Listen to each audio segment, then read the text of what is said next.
Imagine living past 100, not in a hospital bed, but walking, smiling, and still greeting the sunrise. How do Tibetan monks with no gyms, supplements, or modern medicine often reach such long and healthy lives? Their secret isn't luck or genetics.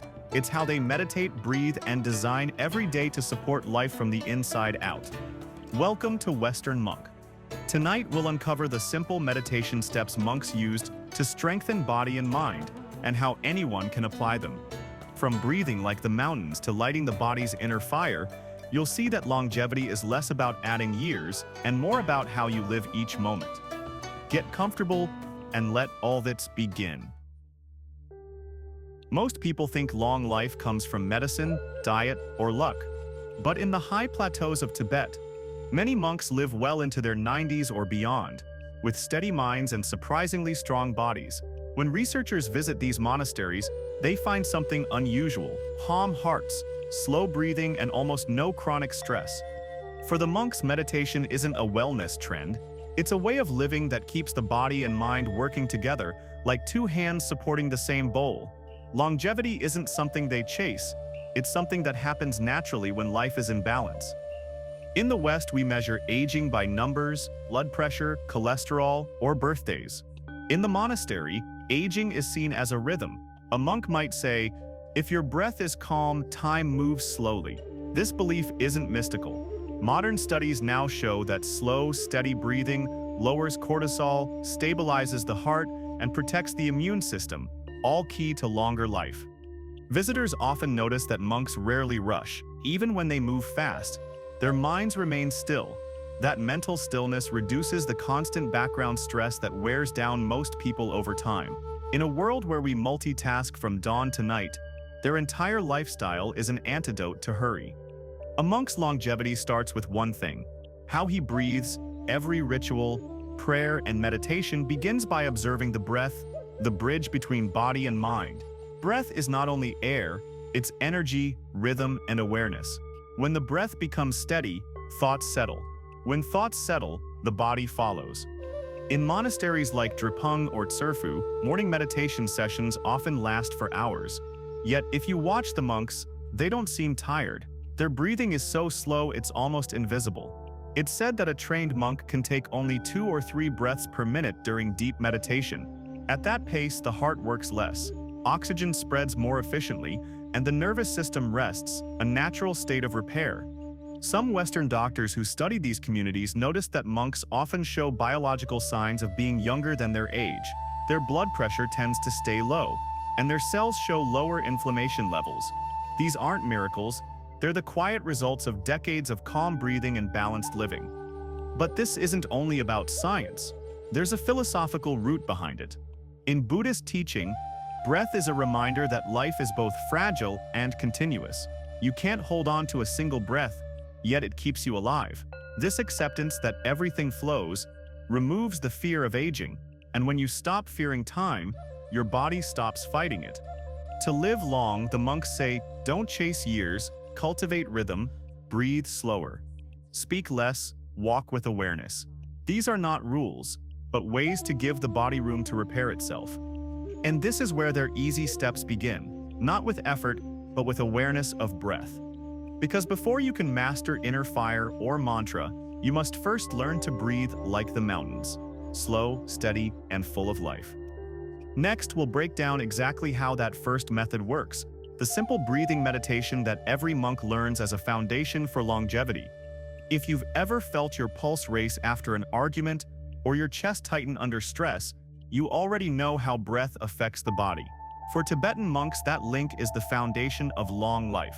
Their first step is learning to notice and regulate the breath until it moves as gently as wind through high mountain air. In monasteries, breathing meditation isn't about taking deep breaths to relax, it's about breathing naturally and noticing everything about it. The temperature of the air, the rise of the chest, the space between each inhale and exhale. Over time, this awareness softens tension in the nervous system. The result is a body that spends more time in repair mode and less time in alert mode. A typical practice begins before sunrise. Monks sit on simple cushions, legs crossed, hands resting in the lap. The spine stays upright, but never rigid. They start with 3 slow breaths, in through the nose, out through the nose, to signal that the meditation has begun. Then, they simply watch. No mantra, no counting, just awareness. When thoughts arise, they don't push them away. They let them pass like clouds over the Himalayas.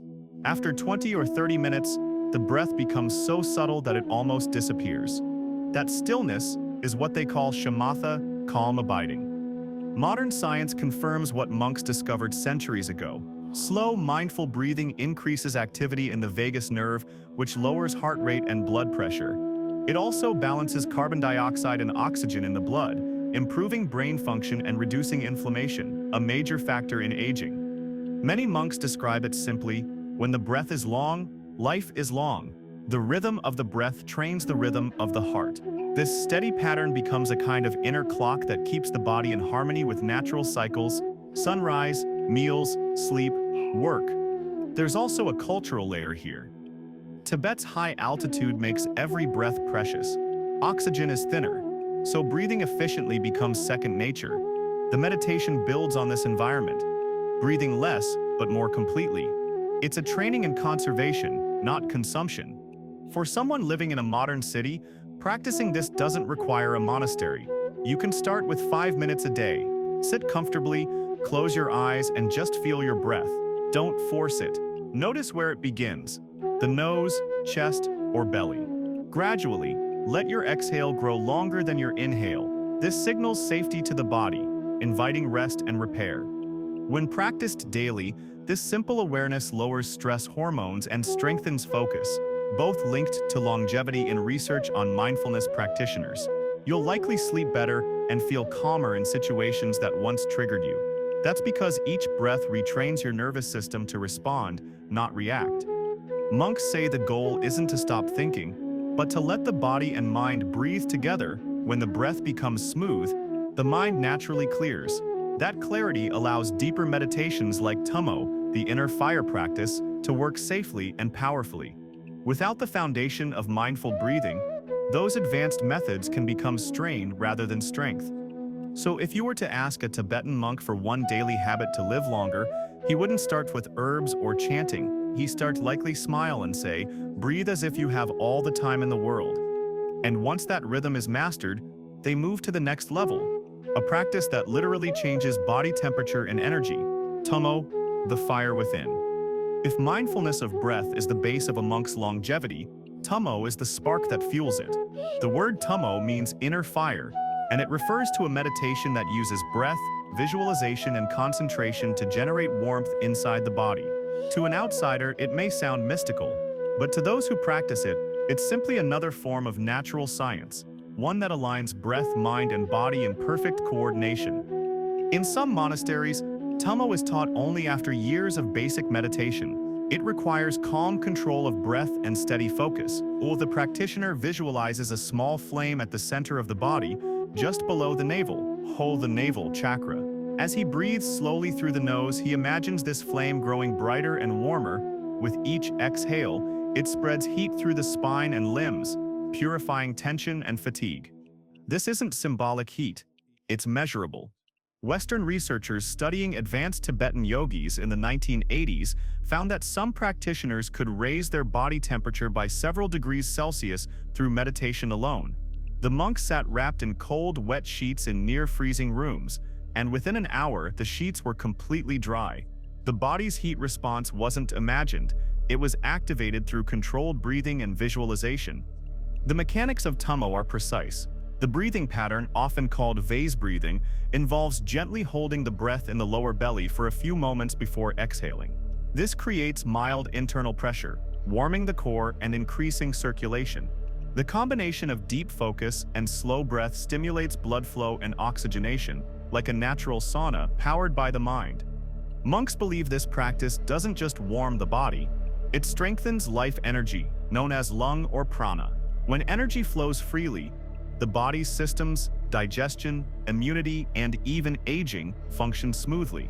When it's blocked, illness appears. Tummo keeps that energy alive and moving, preventing stagnation that contributes to weakness or disease. There's also a psychological side to Tummo. Imagine sitting in an icy monastery at dawn. wrapped in thin cloth, yet feeling warm from within. That experience changes your relationship with discomfort. You no longer depend on external conditions to feel okay. The mind learns to generate its own resilience, its own warmth, emotional as well as physical. A senior monk once explained it like this: fire and fear cannot live together. When you feel your own warmth, the mind grows fearless. That fearlessness, freedom from anxiety about cold, pain, or aging, keeps the nervous system relaxed, protecting the body from long-term stress. For a modern person, the principles of Tummo can be practiced safely in a gentler form. Start with calm breathing, then visualize warmth in your belly as you exhale. Feel the body expand slightly on the inhale and contract softly on the exhale. You'll notice the abdomen and spine start to feel alive, as if something is gently glowing inside. That's your internal fire waking up. You don't need to raise your temperature to monk levels. The goal is to feel grounded and energized, especially in cold or stressful moments. Over time, this develops into a stable warmth that keeps the immune system strong, something researchers call thermogenic meditation. For the monks, though, Tummo is not a trick, it's a spiritual discipline, a reminder that the body and mind are one system. Yes, the warmth they generate is both literal and symbolic, and the warmth of compassion, patience, and inner strength. And once the inner fire is steady, the next layer adds rhythm to it: sound. Monks use vibration, repetition, and mantra to tune their minds like instruments, keeping their energy balanced and calm. Once the breath is steady and the inner fire awakened, the next practice brings in sound, the vibration that connects the body, breath, and mind into one rhythm. This is where monks use mantra meditation, a method both simple and profound. In Tibetan Buddhism, a mantra isn't magic words. It's a pattern of sound that focuses the mind and aligns the nervous system. Each repetition has two effects: one physical, one mental. Physically, the vibration from chanting calms the vagus nerve, lowering heart rate and blood pressure. Mentally, the rhythm of repetition gives the mind a single stable object, preventing the restless wandering that drains mental energy. The most well-known mantra is Om Mani Padme Hum. You'll hear it echoing across valleys near monasteries, carved into stones, or turning on prayer wheels. Its literal meaning, "Hail to the jewel in the lotus," refers to awakening the mind's inner wisdom, but its deeper value lies in the repetition itself. Chanting the same 6 syllables hundreds or thousands of times a day creates a consistent neurological rhythm, something like a heartbeat for the brain. When chanted slowly, the sound creates micro-vibrations in the chest and throat. This resonance isn't just spiritual, it's physical therapy. Studies on chanting and humming have shown that these vibrations increase nitric oxide in the sinuses, improving oxygen flow and reducing inflammation. Over decades, that can mean better cardiovascular health and lower stress, both linked to long life. Monks describe mantra as washing the mind. Each recitation clears mental dust, thoughts of regret, fear, or craving. In this way, chanting isn't an escape, it's maintenance.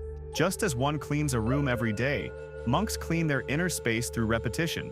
The result is emotional clarity and stability, qualities proven to support healthy aging. There's also a social aspect to it. In group chanting, the voices synchronize, creating a field of shared vibration. Neuroscientists call this entrainment, when multiple brains align their rhythms through sound. The effect is calming and connective, a kind of collective meditation that reinforces community and peace. In Tibetan monasteries, this sense of unity is part of what keeps the elders strong and emotionally supported well into old age. For someone living outside the monastery, mantra practice can be incredibly simple. You don't need to know Sanskrit or Tibetan. You can pick any short, meaningful phrase, even one word like peace or thank you. Sit comfortably, close your eyes, and repeat it silently or aloud for a few minutes each morning. I'll focus on the vibration of the word and the feeling it creates. Over time, it will become a grounding anchor during stressful moments. Your own portable monastery. Modern psychology now agrees that repetitive sound practices like mantra, humming, or slow rhythmic speech can reduce anxiety, regulate breathing, and even improve sleep quality. The reason is simple. The body loves rhythm. When life's noise becomes chaotic, mantra restores a steady beat.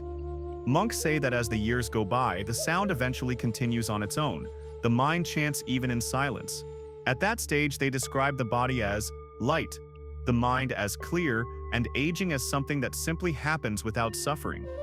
Breath, heat, and sound. These three are the pillars of meditative longevity, but monks also rely on practical supports: herbs, tea, sleep, and routine. They treat the body as the temple that houses the practice, because a calm mind alone can't last in a weak or neglected body. Next, we'll see how those outer habits, food, herbs, and timing, complete the monk system for living long, steady lives.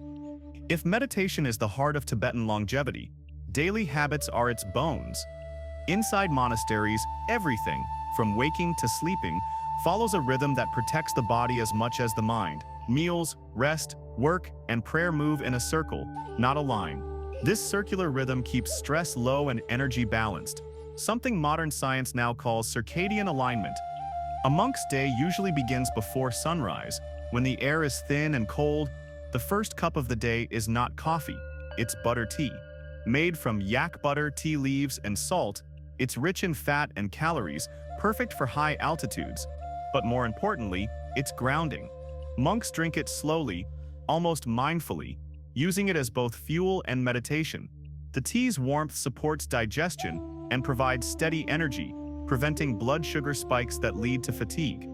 After morning meditation, many monasteries serve a simple breakfast barley porridge known as sampa mixed with butter tea or herbs. Among these herbs, you'll often find rhodiola, called srog zin in Tibetan, a mountain root that grows at high altitudes and is known to increase oxygen efficiency and endurance. Western researchers later confirmed that rhodiola acts as an adaptogen, helping the body resist physical and mental stress. Other natural supports include holy basil, goji berries, and cordyceps, a medicinal fungus that monks use for stamina and respiratory health. None of these are treated as magic, they're simply part of the ecosystem. Monks live in every herb has a season, and using it mindfully means aligning with nature's timing. Monks also practice rest as discipline. While modern life glorifies busyness, the monastery values recovery. Afternoon quiet hours are common. Some monks nap briefly, others sit in silent reflection. This midday pause allows the nervous system to recharge. When you live in stillness, the need for long sleep decreases, but its quality increases. Studies of monastic sleep patterns show fewer disturbances and faster recovery after rest. Evening rituals close the day with chanting or walking meditation. Meals are finished early, often before sunset, giving the body time to digest before sleep. This habit alone supports longevity, as modern research now shows that eating earlier reduces strain on metabolism and improves cellular repair during the night. There's also an emotional rhythm. While monks live in tight-knit communities where elders are respected and included, this social belonging provides something science repeatedly links to long life: connection. Isolation shortens lifespan. Connection extends it. Within monastery walls, no one faces old age alone. You could say that monks age well because they live well, slowly, rhythmically, and together. Their herbs and meals are simple, but their timing and awareness transform them into medicine. If you wanted to live a little more like them, you wouldn't need to move to the Himalayas. You could start with 3 easy habits. 1. Have your last meal before sunset. 2.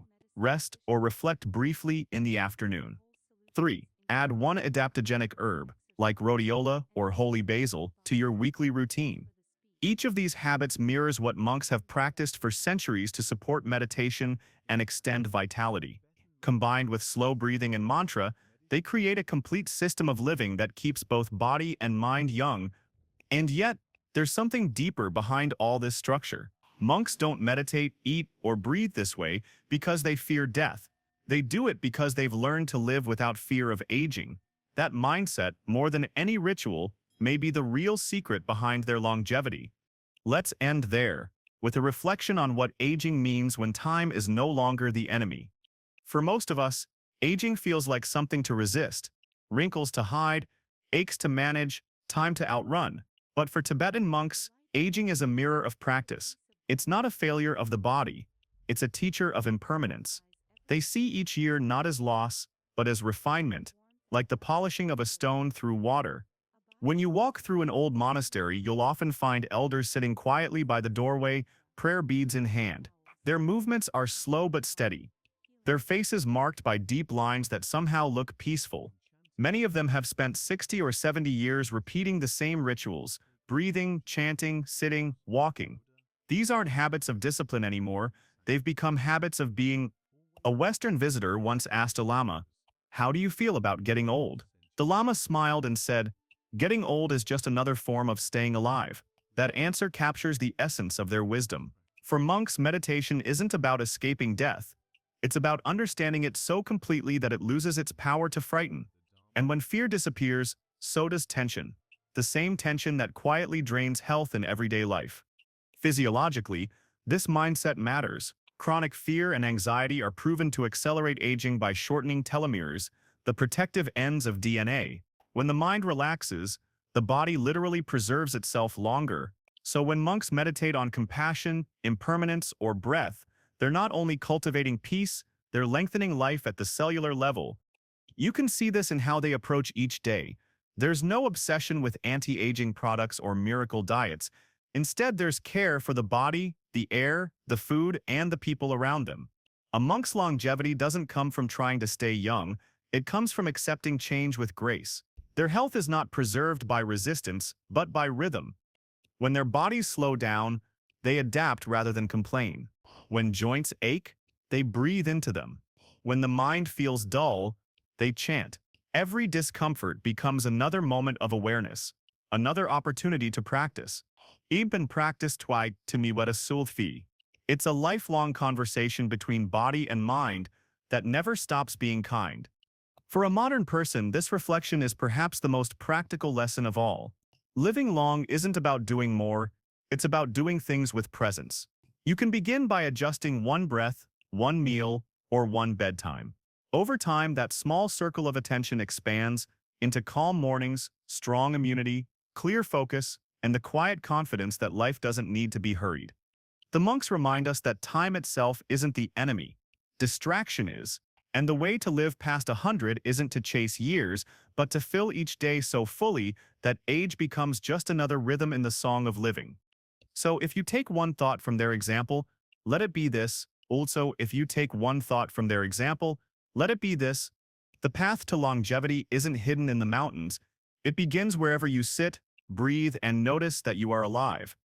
Because the true secret of living long, like the monks of Tibet, is learning to live fully, fearlessly, and awake.